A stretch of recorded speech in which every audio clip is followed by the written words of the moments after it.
Greetings, humans, I'm Retrobot, and you are not. Ha ha hiki ho ho. Here I go. Oh! Ouch. Pull me out. Oh boy, Retrobot, it's closing time. Lights out. I'll pull you out tomorrow. Hey, wait. Greetings once again, all you boogie woogie bipeds. This is Retro Ernest of Retro Electrotech.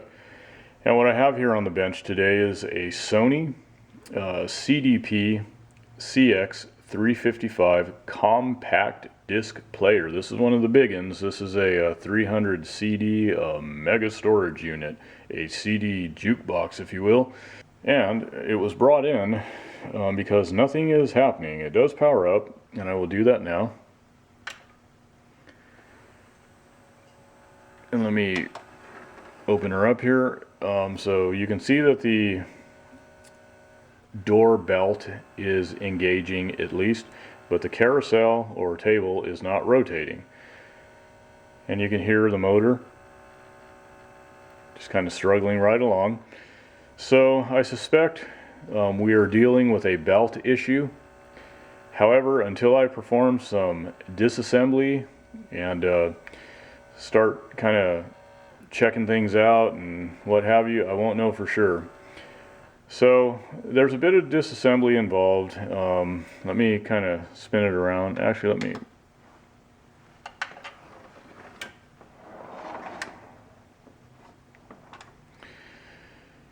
And also, you know, the unit looks pretty good. You know, the exterior and the interior look fairly clean, so that's a good thing. This was manufactured in February of 2002, so it's got a little over 20 years on it.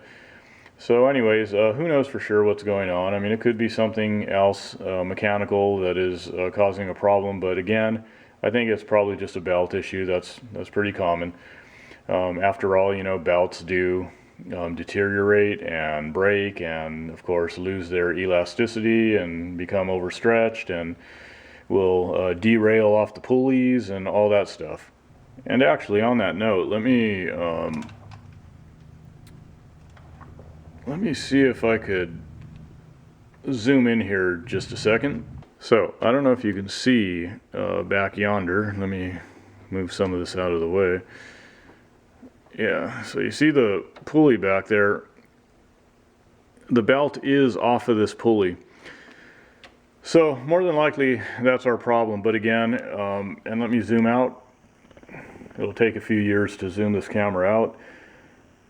But anyways, I'm sure that's our problem, and as I already mentioned, or at least I think I mentioned, there's 3 belts in here, and all 3 belts should be replaced anyways. Like I said, this is just, you know, a little over 20 years old, and since I have to disassemble all this stuff anyways, you know, we need to just get the belts replaced. And of course I will perform an evaluation of, you know, everything else, you know, an inspection as I always do, and make sure nothing looks out of sorts, that all the, you know, gears, cams, levers and all that look okay, and that the factory lubricant is looking okay. I'm hoping it does, because if it's starting to get kind of degraded and, you know, getting a bit sticky and viscous and all that, then that's something that would need to be addressed or should be addressed. But if so, that can get a bit costly, because there's a lot involved in that, you know, and you know, removing these gears and levers and so forth, and getting everything properly cleaned and once again relubricated. So, but I doubt if that's it. I think just the belts are going to do it, and you know, that's my bet, my gamble. And let me go ahead and get everything disassembled, like I said, and then I will flash right on back and we will see what there is to see. So all is disassembled that needs to be disassembled, and let me zoom in. And here we have the belt that jumped the pulley, and let me get it off here. As you can see, it's a bit overstretched, and it doesn't have the elasticity that it once did. Neither does it neighboring belt over here. The door belt, however, which, let me swing the camera this way.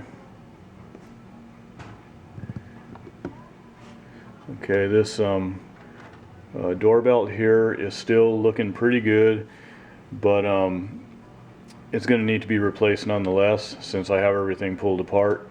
So again, there's the 3 belts in total, and I'm going to replace them all. Lastly, the gears and levers are intact, and the factory lubricant is looking good, as you can see here.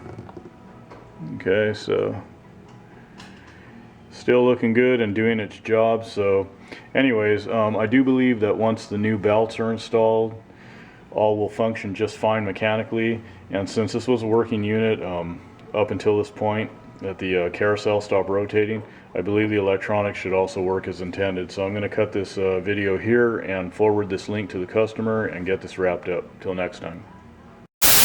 This is a poor man's shoe production.